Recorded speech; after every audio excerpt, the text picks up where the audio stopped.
Good morning student. आज हम Hindi grammar में चैप्टर 8 पढ़ेंगे। संज्ञा की संज्ञा है, किसे कहते हैं, संज्ञा क्या होती है। संज्ञा तो संज्ञा कोई व्यक्ति, वस्तु, स्थान या भाव का नाम होता है, उसे संज्ञा कहते हैं। किसी व्यक्ति, वस्तु, स्थान या भाव के नाम को संज्ञा कहते हैं। जैसे उदाहरण यहाँ पे भगत सिंह, पगड़ी, पंजाब, स्वतंत्रता आदि संज्ञा है। संज्ञा के प्रकार, संज्ञा के 5 प्रकार होते हैं या संज्ञा के 5 भेद होते हैं। 5 भेद हैं। सबसे पहले व्यक्तिवाचक संज्ञा, जातिवाचक संज्ञा, भाववाचक संज्ञा, समुदाय या समूहवाचक संज्ञा, पदार्थ या द्रव्यवाचक संज्ञा। तो संज्ञाएं होती है वो 5 प्रकार की होती हैं। सबसे पहले आती है व्यक्तिवाचक संज्ञा की। व्यक्तिवाचक संज्ञा किसे कहते हैं?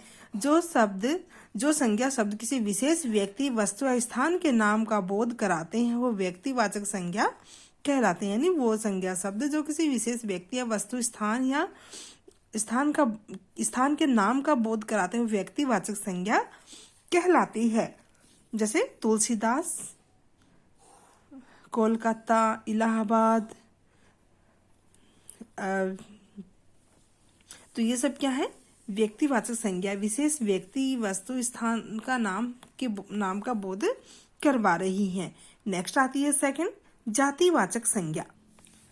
जातिवाचक संज्ञा किसे कहते हैं?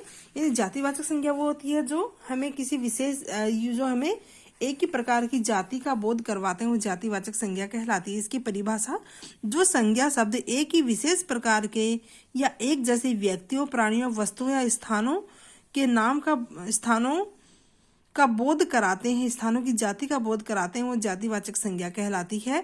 जैसे देश, पर्वत, नदी, वन, फल, फूल, शेर, चीता, भालू, गाय, लड़के, तो ये सब क्या है? जातिवाचक संज्ञा। इनके यानी इनके नाम नहीं है, विशेष जाति के बारे में बता रहे हैं कि ये देखो पर्वत है, ये देखो नदी बह रही है, यहाँ ये वन है, ये फल है, ये देखो फूल है, ये शेर है, ये चीता है, तो ये सब जाति का बोध करवा रहे हैं। नेक्स्ट आती है थर्ड, भाववाचक संज्ञा। भाववाचक संज्ञा, जो संज्ञा शब्द किसी के गुण, दोष, अवस्था, दशा या भाव का बोध कराते हैं, भाववाचक संज्ञा कहलाते हैं। मित्रता, बचपन, सजावट और सभ्यता आदि भाववाचक संज्ञाएं हैं। तो भाववाचक संज्ञा में क्या होती है? जो मन में भाव उठते हैं हमारे, हम किसी को देखकर उसकी अवस्था के, उसके गुण दोष के बारे में बता सकते हैं, तो वो भाववाचक संज्ञा कहलाती है।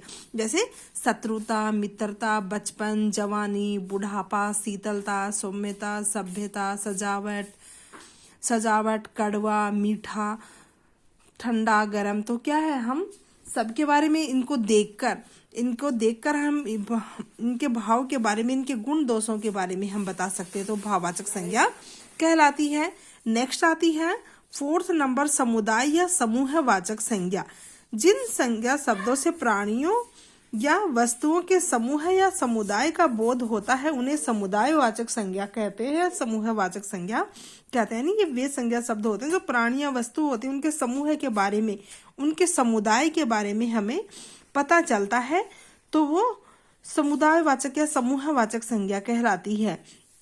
जैसे कक्षा, टोली, समिति, सभा, रैली आदि क्या है? ये सारी सब एक समुदाय में रहते हैं लोग, एक बहुत सारे, कोई वस्तु से व्यक्ति एक जगह इकट्ठे रहते हैं, झुंड में रहते हैं, झुंड होता है, ये सब क्या है? समूहवाचक या समुदायवाचक संज्ञा कहलाती है। नेक्स्ट आती है फिफ्थ नंबर, पदार्थवाचक संज्ञा। पदार्थवाचक संज्ञा क्या होती है? जिस शब्द से किसी पदार्थ, द्रव्य आदि का बोध होता है, उसे पदार्थवाचक संज्ञा कहते हैं। यानी वे संज्ञा शब्द होते हैं जिनसे हमें पदार्थों के बारे में पता चलता है, पदार्थ की जाति का, पदार्थों का बोध होता है, वो द्रव्यवाचक या पदार्थवाचक संज्ञा कहलाती है। जैसे द्रव्य, गैस, सीमेंट, हीरा, पन्ना, जवाहरात, पोखरा, चांदी, लोहा, सोना, पीतल, द्रव्य, गैस, सीमेंट, ये सब क्या है? सोना, लोहा, ये सब पदार्थवाचक है। दूध, दही, छाछ, सब पदार्थवाचक संज्ञा होती है। तो संज्ञा होती है वो कितने प्रकार की होती है? किसे कहते हैं संज्ञा? कोई व्यक्ति, वस्तु, स्थान, दशा व भाव के नाम को संज्ञा कहते हैं। संज्ञा के 5 भेद होते हैं, व्यक्तिवाचक संज्ञा, जातिवाचक संज्ञा, भाववाचक संज्ञा, समूह, समुदायवाचक संज्ञा, द्रव्यवाचक संज्ञा। तो व्यक्तिवाचक संज्ञा होती है वो किसी विशेष व्यक्ति वस्तु स्थान के नाम का स्थान का बोध करवाती है, स्थान के नाम का बोध करवाती है।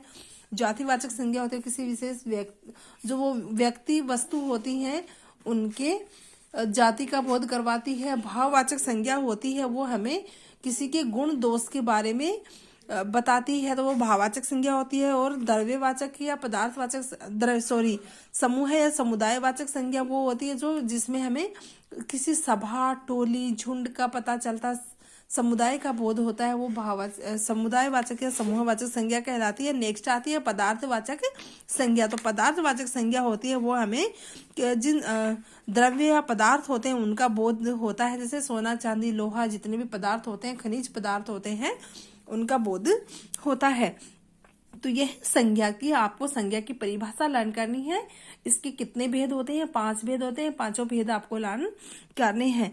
और जो संज्ञाएं होती हैं, संज्ञा से जो संज्ञा है, इनसे भाववाचक संज्ञा होती है, सर्वनाम होते हैं, विशेषण होते हैं, क्रिया होते हैं, अव्यय शब्द होते हैं। तो इन सभी शब्दों से क्या है, भाववाचक संज्ञाएं भी बनाई जाती है कि भाववाचक संज्ञा का किस प्रकार से प्रयोग किया जाता है, निर्माण किया जाता है। जैसे यहाँ पे दे रखे हैं, जातिवाचक संज्ञा दे रखी है यहाँ पे, और यहाँ पे भाववाचक संज्ञा। तो जातिवाचक संज्ञा से क्या भाववाचक संज्ञा बनाई जाती है, जैसे लड़का, लड़कपन, बच्चा, बचपन, बूढ़ा, बुढ़ापा, ईश्वर, ऐश्वर्य, पुरुष, पुरुषत्व, पुरुषता, या फिर नारी, नारीत्व, पंडित, पंडित्य, स्वामी, स्वामित्व, अहम, अहंकार, पराया, परायापन, तत्व, तत्व, अपना, अपनापन, ममता, निज, निजता, भारतीय, भारतीयता, गर्म, गर्मी, सरल, सरलता, हरा, हरियाली, नीला, नीलिमा या नीलापन, काला, कालिमा या कालापन। और यहाँ पे क्रिया से, यह तो हो गए विशेषण, यह हो गई जातिवाचक संज्ञा, यह है सर्वनाम, यहाँ पे विशेषण, और यहाँ पे क्रिया, पूजन, पूजा, बौखलाना, बौखलाहट, जीतना, जीत, पढ़ना, पढ़ाई, रोना, रुलाई, करना, करनी।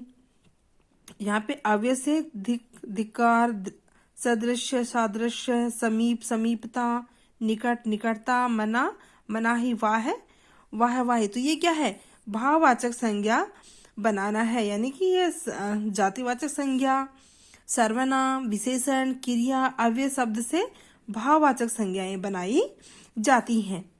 यह आपकी संज्ञा का चैप्टर है। तो आपको संज्ञा की परिभाषा, संज्ञा के भेद और संज्ञा के भेदों की परिभाषाएं आपको लर्न करनी है।